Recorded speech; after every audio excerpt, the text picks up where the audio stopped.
วัสดีค่ะทุกคนคลิปนี้แอลจะพาทุกคนไปเดินขึ้นเขาที่ขึ้นชื่อว่าเป็นภูเขาที่สูงที่สุดในฮอกไกโดชมบรรยากาศตลอดเส้นทางการเดินในอุทยานแห่งชาติที่ใหญ่ที่สุดในญี่ปุ่นน้ำใสมากใสเจียวเลย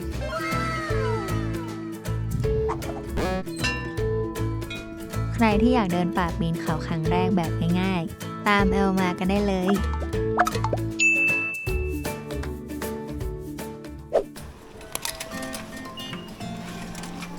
เริ่มเดินทางจากสถานีซัปโปโร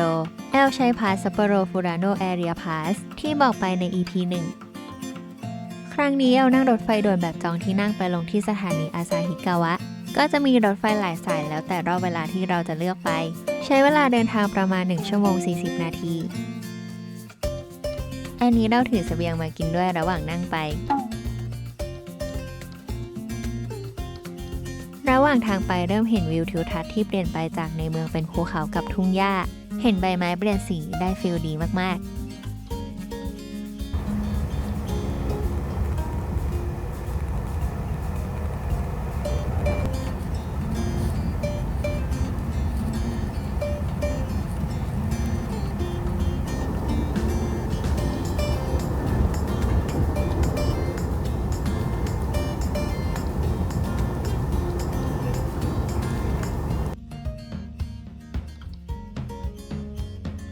นั่งชมวิวไปเพลินๆก็มาถึงที่สถานีอาซาฮิกาวะเดี๋ยวเราต้องนั่งบัสอีกต่อหนึ่งไปที่อาซาฮิดาเกะโรเวย์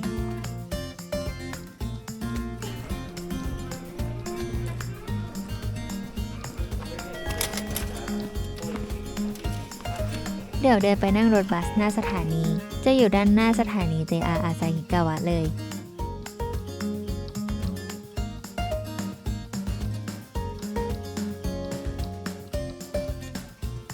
นั่งสาย66ป้ายเบอร์9ราคาบัสที่นั่งไปจะไม่รวมอยู่ในพาสอันนี้ต้องจ่ายเพิ่มนะใช้เวลาเดินทางประมาณ1 ชั่วโมง 40 นาทีรวมเวลาเดินทางจากตัวเมืองซัปโปโรใช้เวลาเดินทางรวมทั้งหมดเกือบ4 ชั่วโมง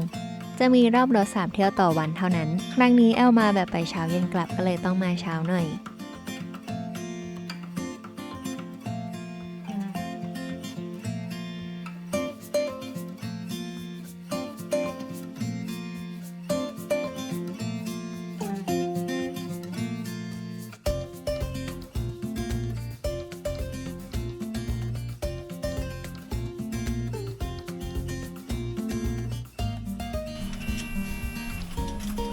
มาถึงที่จุดหมายบัสจอดสุดสายที่ป้ายหมายเลข 4 อาซาฮิดาเกะโรเวย์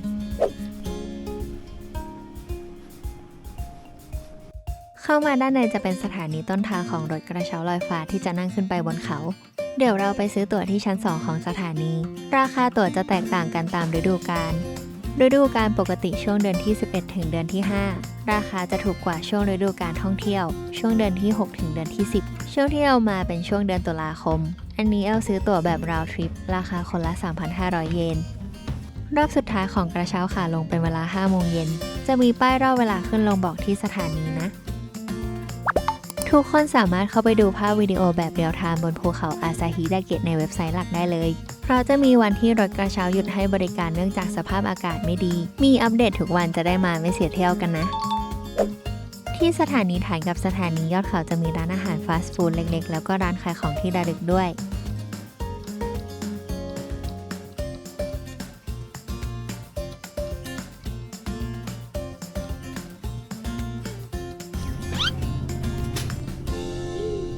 ตอนนี้น่ากลัวนะอันนี้แวะซื้อพวงกุญแจนกชิมาเอนากะมาห้อยกระเป๋าไปเดินเขาด้วยกันปกติเห็นแต่สีขาวแต่ที่นี่มีสีม่วงด้วยเลยซื้อจ้ะเดี๋ยวเราเตรียมตัวไปขึ้นกระเช้ากันใช้เวลาในการนั่งขึ้นไปสถานีด้านบนประมาณ10 นาทีก่อนที่จะไปเดินเขาขอบอกข้อมูลสถานที่แห่งนี้กันสักนิดที่นี่คืออุทยานแห่งชาติไดเซตสึซังตั้งอยู่บริเวณใจกลางของเกาะฮอกไกโดและเป็นอุทยานแห่งชาติที่ใหญ่ที่สุดในประเทศญี่ปุ่นมีขนาดพื้นที่กว่า 2,200 ตารางกิโลเมตรครอบคลุมพื้นที่ของเมืองอาซาฮิคาวะเมืองคามิคาวะเมืองมิเอะและเมืองฟุราโนะ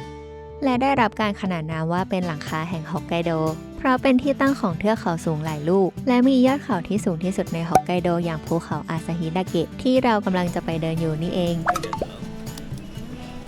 ขึ้นชื่อว่าเป็นอุทยานแห่งชาติแน่นอนว่าที่นี่ก็จะต้องเต็มไปด้วยพันธุ์ไม้และสัตว์นานาชนิดที่จะแตกต่างกันตามฤดูกาลนักท่องเที่ยวนิยมมาชมความงามของผืนป่าในอุทยานกันในฤดูใบไม้ร่วงหรือใบไม้เปลี่ยนสีเพราะทั้งผืนป่าทั้งหมดจะเปลี่ยนเป็นสีแดงเหลืองเขียวสลับกันส่วนในฤดูอื่นๆก็สามารถชมความงามได้เช่นกันอย่างในฤดูหนาวที่นี่ก็อาจเจอหิมะแรกด้วยมาเที่ยวกันได้ตลอดทั้งปีเลยสวยทุกฤดูจริงๆ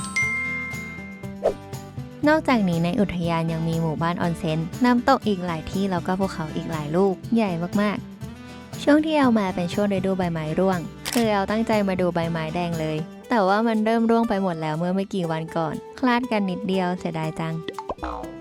ทุกๆปีช่วงพีคของใบไม้แดงจะอยู่ในช่วงปลายเดือนกันยาวันที่จะไม่แน่นอนเป๊ะๆแต่อยู่ในช่วงวันใกล้ๆกันนี่แหละตอนนี้ยังพอมีสีส้มๆเหลืองๆให้เห็นอยู่บ้างก็ได้เห็นวิวไปอีกแบบนึงその彫刻作品はダイナミックで変化に富んでいますยืนชมวิวไปเพลินๆก็ขึ้นมาถึงสถานีด้านบนภูเขาแล้วเดินออกมาจากกระเช้าคือสัมผัสได้ถึงอากาศบริสุทธิ์สดชื่นสุดๆแล้วก็ขึ้นมาสูงมาก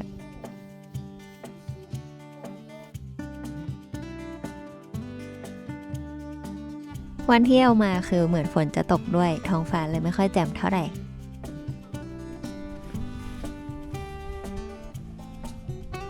ก่อนจะไปเดินด้านในขอถ่ายมุมนี้สักแชะ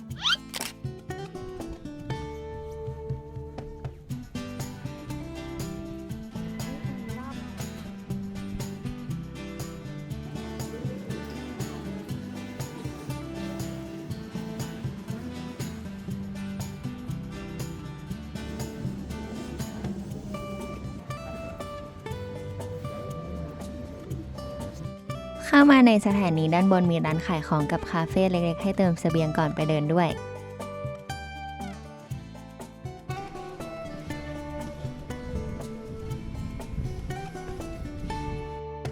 ออกมาจากสถานีจะเป็นบริเวณจุดเริ่มต้นในการเดินเจออากาศหนาวประมาณ 6-7 องศาแต่เดี๋ยวเราจะไปเดินกันก็ไม่น่าจะหนาวละ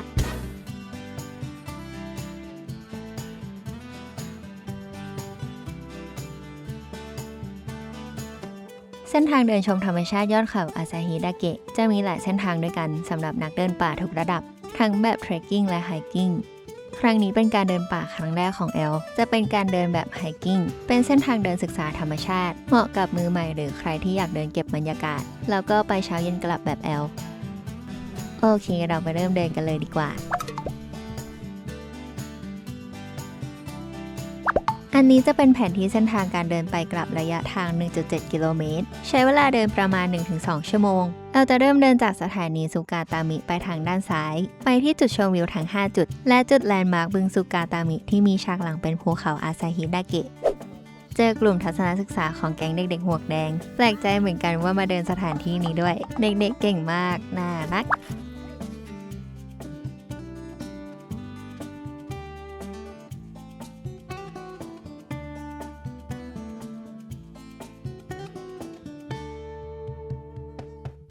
ตลอดเส้นทางการเดินจะมีเชือกกั้นไว้ตลอดทางอย่าเดินออกไปด้านนอกนะทุกคนส่วนพื้นตลอดเส้นทางการเดินจะเป็นดินกับหินบางช่วงจะเป็นขั้นบันไดหินต้องมีการเดินขึ้นลงเนินอยู่บ้างใส่รองเท้าสำหรับเดินป่าโดยเฉพาะช่วยยึดเกาะแล้วก็กันลื่นก็จะทำให้เดินได้สะดวกขึ้นแล้วก็ป้องกันข้อเท้าพลิกเวลาเดินพื้นต่างระดับด้วยอันนี้แนะนำมากๆนะทุกคนขอพักยกก่อนนะเดินมาสักพักหันกลับไปเราก็เดินออกจากสถานีได้ระยะหนึ่งแล้วเราก็เดินต่อไปเรื่อยๆจ้าคนแก่ก็จะแบบช่วยกันอะคนผู้สูงวัยไม่แนะนำผู้สูงวัยอะแต่ถ้าใครสูงวัยใจสู้ก็มากันได้เลยนะสังเกตมาหลายที่แล้วเวลาไปเที่ยวแบบขึ้นเขาคือมีผู้สูงอายุมาเดินกันเยอะมากเหมือนแบบครั้งหนึ่งในชีวิตต้องมาเดินให้ได้คนญี่ปุ่นเขานิยมกันมากๆแข็งแรงกันมากเลยอะสุดยอด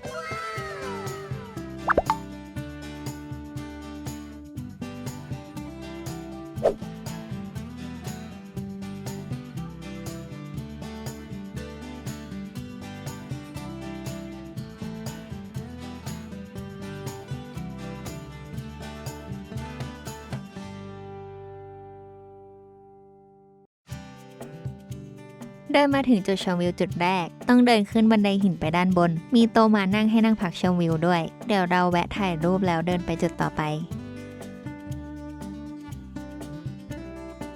วิวทิวทัศน์ที่เห็นก็จะเห็นภูเขาอาซาฮิดาเกะแต่ละมุม แล้วก็ระยะไกลขึ้นเรื่อยๆ แอลชอบควันที่พุ่งขึ้นมาจากภูเขามาก เหมือนใส่เอฟเฟกต์เลย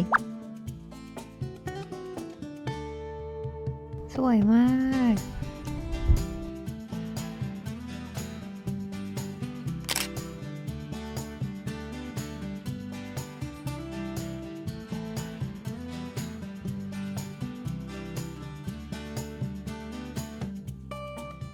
เดี๋ยวเราเดินไปจุดที่ 2 กัน ห่างจากจุดแรกไม่ไกล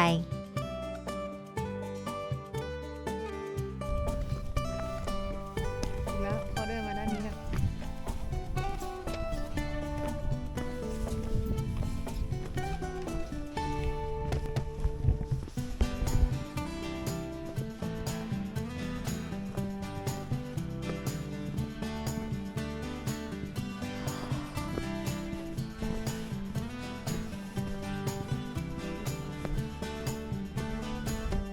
มันต้องมีป้ายนะ ถ้าถึงจุดชมวิวอะ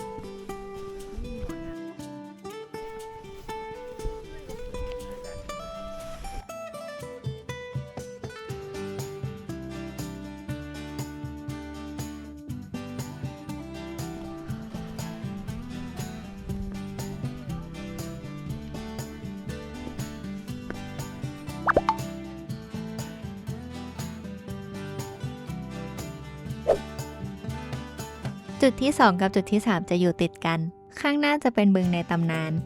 บึงสุริบาชิกับบึงคากามิอยู่คู่กัน คนญี่ปุ่นเรียกว่าเมโอโตะที่แปลว่าบึงคู่สามีภรรยา เป็นแลนด์มาร์คของที่นี่ด้วย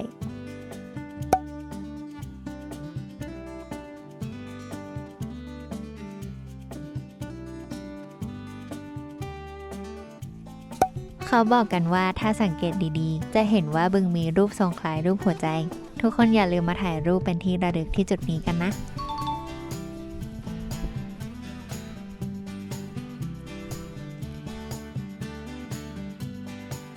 เดินไปกันต่อที่จุดที่ 4 ระหว่างทางบริเวณนี้จะปกคลุมไปด้วยพืชและหญ้าสีเขียว ช่วงฤดูร้อนก็จะเห็นดอกไม้สวยๆ ช่วงใบไม้เปลี่ยนสีจะเห็นเงาของใบไม้แดงสะท้อนลงบนน้ำ สีสันสวยงาม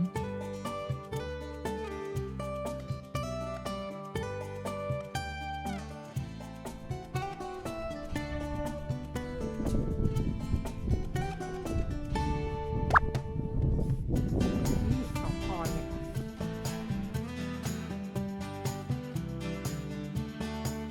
บริเวณนี้จะเป็นเนินหินภูเขาไฟ มีควันและก๊าซพุ่งออกมา ก้อนหินด้านบนใหญ่มาก ก็คืออยู่ตรงนี้นานมากแล้ว ตั้งแต่ภูเขาไฟปะทุ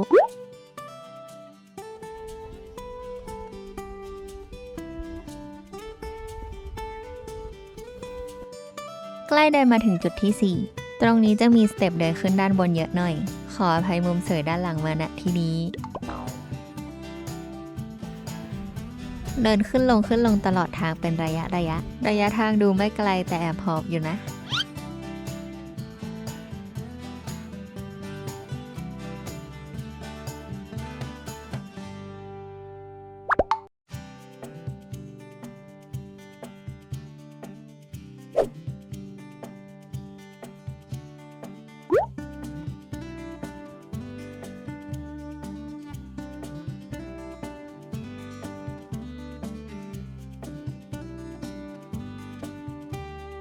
ขึ้นมาด้านบนเอามานั่งชมวิวเก็บบรรยากาศตรงนี้สักพัก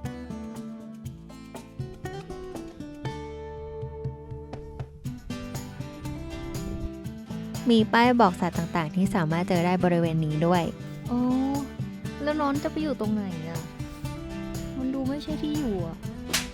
มีสุนัขจิ้งจอกน้องกระต่ายกับกระรอก ใครมาเดินโชคดีอาจจะเจอน้องออกมาทักทายให้เห็น ส่วนทางเราไม่เจอเลยจ้า เดี๋ยวเราเดินไปที่จุดแลนด์มาร์คของอุทยานแห่งนี้ แล้วก็จุดชมวิวจุดที่ 5 จุดสุดท้ายกัน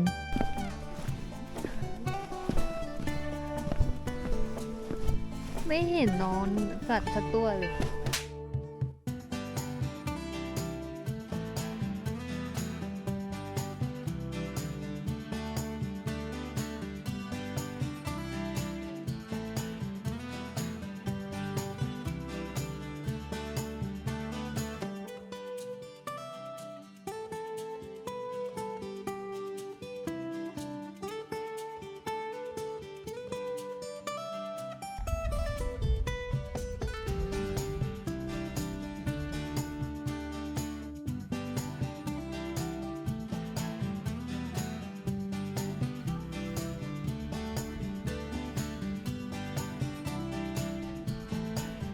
ตรงนี้คือบึงซูกาตามิ บริเวณจุดนี้ก็จะเป็นจุดถ่ายรูปยอดฮิตของอุทยาน แล้วก็เป็นจุดชมวิวที่สวยงามทุกฤดูด้วย น้ำใสมากจนเห็นเงาสะท้อนของภูเขาชัดสุด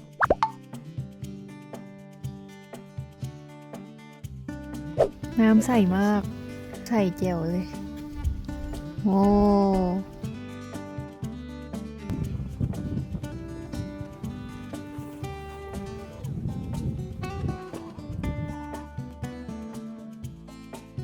แอลเดินเข้าไปใกล้กับฐานภูเขาอยากดูควันภูเขาไฟชัดๆ ได้กลิ่นฉุนคล้ายกรรมฐานอย่ายืนตรงนี้นานนะทุกคนหายใจไม่ออก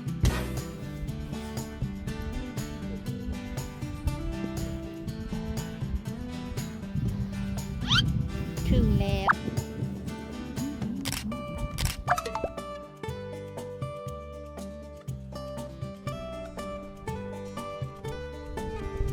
จุดชมวิวจุดที่ 5 จุดสุดท้าย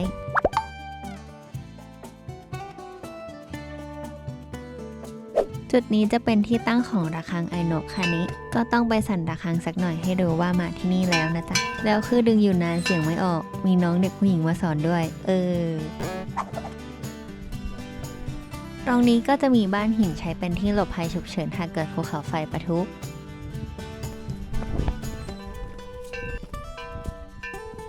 แอลเดินต่อขึ้นไปอีกนิดนึงเพื่อเก็บภาพบรรยากาศมุมกว้างด้านบน จุดตรงนี้จะเป็นจุดบรรจบกันของ2เส้นทาง ก่อนเดินไปชมภูเขาไฟแบบใกล้ๆ เส้นทางแรกเลี้ยวซ้ายจากสถานีมาที่บึงซูกาตามิระยะทาง 1 กิโลเมตร ส่วนถ้าเลี้ยวขวาจากสถานีมาที่บึงซูกาตามิระยะทาง 0.7 กิโลเมตร เผื่อใครอยากเดินเส้นทางที่สั้นกว่าก็เดินมาทางด้านขวาเลย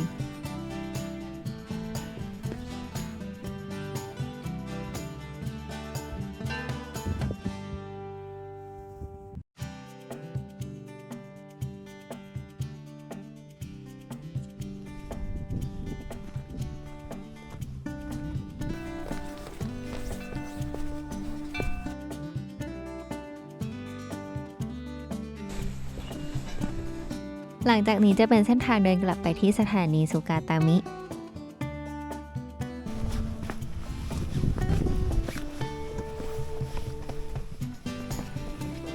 หอยอะป่าลองลื่น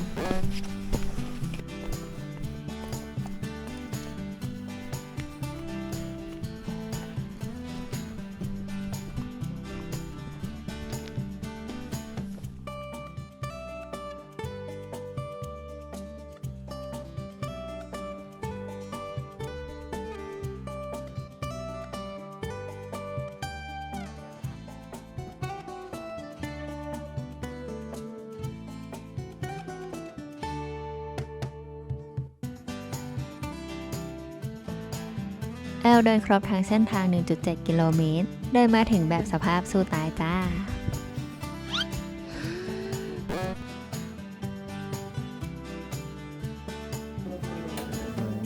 The roadway will soon depart. Passengers,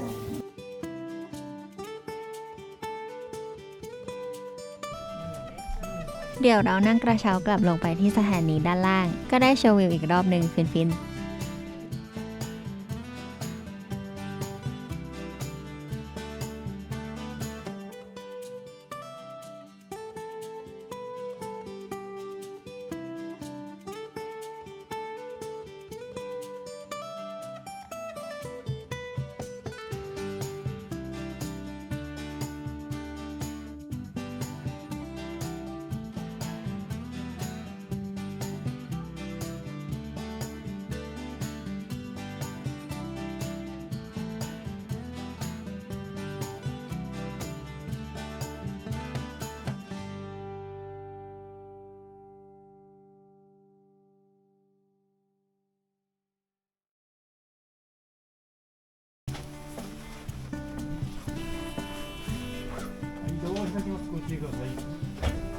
มาถึงสถานีด้านล่างเราก็มารอรถบัสกลับไปที่สถานีอาซาฮิกาวะรอบสุดท้ายเลย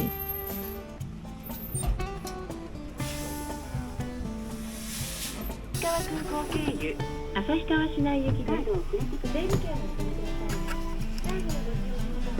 整理券を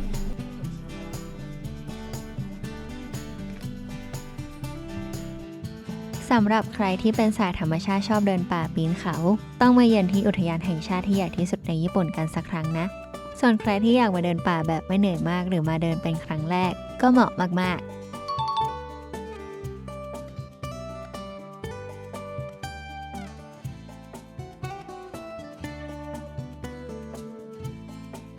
นั่งชมใบไม้เปลี่ยนสีระหว่างทางไปยาวๆ เป็นช่วงพระอาทิตย์ตกดินประมาณ 5 โมงเย็นด้วย มูดดีมากๆ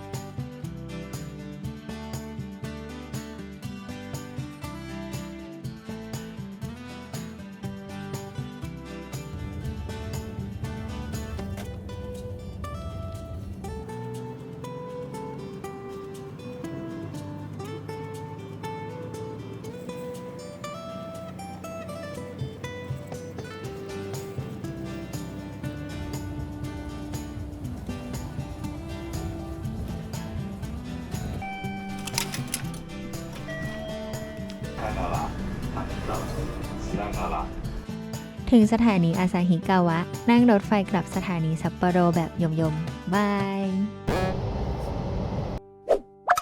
อย่าลืมกดไลค์ กด subscribe กดกระดิ่ง แล้วเจอกันคลิปต่อไปค่ะ